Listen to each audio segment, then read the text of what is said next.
वहीं आपको बताते चले कोयला संकट को लेकर गृह मंत्री इस समय बैठक कर रखे हैं। गृह मंत्रालय की तरफ से बैठक की जा रही है। इस बैठक में ऊर्जा मंत्री आरके सिंह, कोयला मंत्री प्रहलाद जोशी भी मौजूद हैं।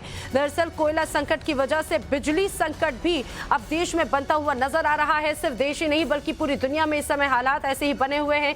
इसी बीच जानकारी यह है कि इसको लेकर बैठक चल रही है। ज्यादा जानकारी के साथ में मेरे सहयोगी अमित मेरे साथ में है। अमित, क्या अपडेट है इस बैठक को लेकर?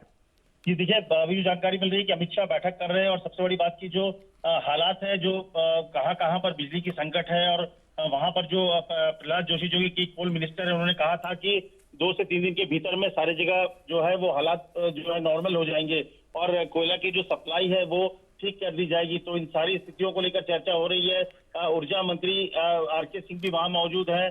कौन कौन से कहां पर जो ऊर्जा संयंत्र है जहां पर बिजली बनती है वहां पर क्या हालात है, कोयला की कितनी सप्लाई बची हुई है, इन सारी चीजों को लेकर ब्रीफ कर रहे हैं गृह मंत्री को और उससे कैसे निपटना है ताकि जो बिजली की संकट है वो देश में जिस तरह से बढ़ रहा है वो बहुत बड़े संकट के रूप में न तब्दील हो जाए और हालात से निपटने के लिए क्या क्या कदम उठाए जा सकते हैं, इन सारी चीजों को लेकर चर्चा गृह मंत्री कर रहे हैं अमित शाह। और अमित शाह के साथ प्रहलाद जोशी और आरके सिंह भी मौजूद है बैठक में। बिल्कुल, लेकिन जिस तरह से अमित अभी हालात बने हुए हैं, कई प्रदेशों ने केंद्र सरकार को बाकायदा चिट्ठी लिखी है और कई प्रदेशों में अभी भी हालात बिजली संकट को लेकर जस के तस बने हुए हैं। कई ऐसे प्लांट्स हैं जो फिलहाल बंद हो चुके हैं। ऐसे वक्त में, अब आने वाले वक्त में बात करें, त्योहारी सीजन है, लोगों के सामने बिजली संकट और गहरा सकता है।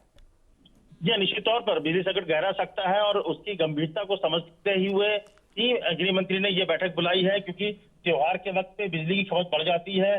तमाम जगहों पे नवरात्रा से लेके आप कह सकते हैं दिवाली तक बिजली की खपत बढ़ती है और ऐसे में अगर कई संयंत्र जो है बिजली संयंत्र बंद है और उससे किस तरह से निपटना है, हालात बहुत बदतर ना हो जाए और जल्दी से जल्दी लोगों को राहत कैसे पहुंचाए, इन सारी चीजों को लेकर चर्चा हो रही है। क्योंकि कोल सप्लाई पर बहुत ज्यादा डिपेंड करता है कि कोल सप्लाई कैसे रेगुलराइज किया जाए, उसको भी देखना होगा और इन सारी चीजों को लेकर ही चर्चा वहां पर हो रही है। तो कोशिश यही है गृह मंत्री की तरफ से, गृह मंत्रालय की तरफ से, कि इस संकट को कैसे जल्दी से जल्दी दूर करना होगा, कैसे कोल की सप्लाई को भरपाई की जाए ताकि इस तरह के संकट दोबारा ना हो और मुश्किलें कहां कहां आ रही है, किन पॉइंट्स को ठीक करने की जरूरत है, उन सारी चीजों को लेकर गृह मंत्री बैठक ले रहे हैं। बिल्कुल ठीक है अमित, इस बड़ी खबर पर नजर बनाए रखिए। उम्मीद की जा रही है कि इस बैठक के बाद में जरूर कुछ निष्कर्ष निकलेगा और कुछ एक अच्छा समाधान निकलेगा।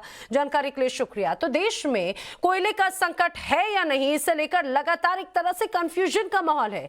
सरकार दावा करती है कि देश में ना तो कोयले का संकट है और ना ही बिजली का, लेकिन राज्य सरकारों की बात करें तो राज्यों में इससे इतर ही कुछ और दलील दी जा रही है। दिल्ली सरकार कोयले का संकट होने की बात पर अड़ी हुई है। केजरीवाल सरकार के मंत्री सत्येंद्र जैन का कहना है कि दिल्ली में 1 से 2 दिन का ही सिर्फ कोयला बचा है और जल्दी अगर आपूर्ति नहीं होती है तो बिजली संकट और भी ज्यादा गहरा सकता है। कोयले का जो स्टॉक है किसी भी पावर प्लांट में कम से कम किसी भी हालत में 15 दिन से कम का नहीं होना चाहिए। वैसे तो 20 से 30 दिन का स्टॉक होना चाहिए। ज़्यादातर प्लांट्स में 1 से 2 दिन 3 दिन का स्टॉक बचा है। और एनटीपीसी जो देश में सबसे ज़्यादा बिजली बनाती है, केंद्र सरकार को उपक्रम में है, आज उसने ज़्यादातर प्लांट, ज़्यादातर सारे ही प्लांट 55% पे कर दी है कैपेसिटी, जितना उनकी